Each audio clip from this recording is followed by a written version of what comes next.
دوستو آج میں جس ڈرامہ سیریل کے بارے میں بات کرنے جا رہا ہوں اس ڈرامے کا نام ہے رقیب سے۔ ڈرامہ رقیب سے ایک پاکستانی ڈرامہ سیریل ہے جو 2021 میں نشر ہوا۔ یہ کہانی محبت، قربانی اور معاف کرنے کے موضوعات کے گرد گھومتی ہے۔ ڈرامے کا مرکزی کردار 4 افراد کے گرد گھومتا ہے: ماہرہ، سکینہ، مسعود، انابیہ۔ ڈرامے کی کہانی کا آغاز ماہرہ اور مسعود سے ہوتا ہے جو ایک کامیاب شادی شدہ جوڑا ہے۔ مسعود ایک سخت اور روایتی شخص ہے جبکہ ماہرہ ایک نرم دل اور ہمدرد خاتون ہے۔ مسعود ایک سخت مزاج اور روایت پرست شخص ہے۔ وہ ایک کامیاب اور مضبوط انسان کے طور پر دکھایا گیا ہے لیکن اندر سے وہ ایک غیر جذباتی اور ماضی کے بوجھ سے بھرا ہوا شخص ہے۔ ماہرہ اس کی بیوی ایک سمجھدار اور مہربان عورت ہے جو مسعود کی زندگی کو سہارا دینے والی قوت بن کر رہتی ہے۔ دونوں کی زندگی ظاہری طور پر پرسکون ہے مگر مسعود کا ماضی ان کے رشتے پر برا اثر ڈالتا ہے۔ جب سکینہ کی انٹری ہوتی ہے، سکینہ مسعود کی پہلی محبت تھی مگر ان کی محبت انجام تک نہ پہنچ سکی۔ سکینہ کا نکاح ایک ظالم اور بدسلوک شخص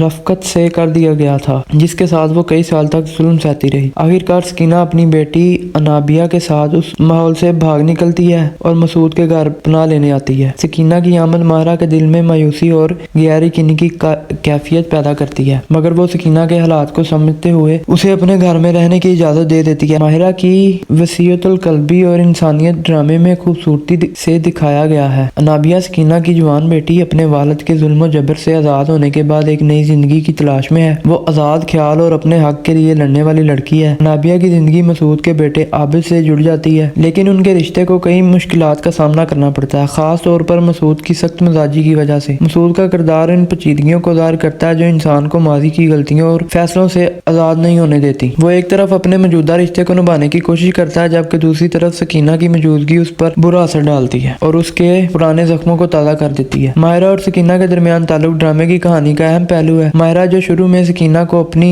حریف سمجھتی تھی آخر میں اس کی دوست اور مددگار بن جاتی ہے۔ دونوں خواتین ایک دوسرے کے دکھ درد کو سمجھتی ہیں اور ایک دوسرے کا سہارا بنتی ہیں۔ اس ڈرامے میں دکھایا گیا محبت کی قربانی۔ محبت کبھی کبھار قربانی مانگتی ہے۔ مسعود اور سکینہ کی محبت قربانی کی ایک مثال ہے جہاں وہ حالات کے ہاتھوں مجبور ہو کر اپنی محبت کو قربان کر دیتے ہیں۔ خواتین کی مظلومیت اور طاقت۔ ڈرامہ ان مشکلات کو ظاہر کرتا ہے جن کا سامنا خواتین کو معاشرے میں کرنا پڑتا ہے۔ سکینہ اور انابیہ دونوں ظلم سہنے کے بعد اپنی طاقت اور خود مختاری کی تلاش میں ہیں۔ ماہرہ کا کردار اس بات کی علامت ہے کہ حقیقی سکون معافی اور درگزر میں ہے۔ وہ سکینہ کی مدد کرنے کے لیے اپنی انا کو چھوڑ دیتی ہے۔ ڈرامہ محبت، وفاداری اور ماضی کی یادوں کے پیچیدہ رشتوں کو ظاہر کرتا ہے۔ مسعود اور ماہرہ کا رشتہ، سکینہ کا ماضی اور انابیہ کی نئی زندگی کی جدوجہد سب ان پیچیدگیوں کی عکاسی کرتے ہیں۔ ڈرامے کا اختتام مثبت اور متاثر کن ہے۔ تمام کردار اپنی غلطیوں اور ماضی کے زنجیروں کو توڑ کر ایک دوسرے کو معاف کر دیتے ہیں۔ سکینہ اپنی بیٹی کے لیے ایک بہتر زندگی کا آغاز کرتی ہے۔ مسعود اپنی زندگی کے نئے رخ کو قبول کرتا ہے اور ماہرہ اپنی قربانیوں کے بدلے سکون حاصل کرتی ہے۔ ڈرامہ رقیب سے اپنی جاندار کہانی، مکالموں اور کرداروں کی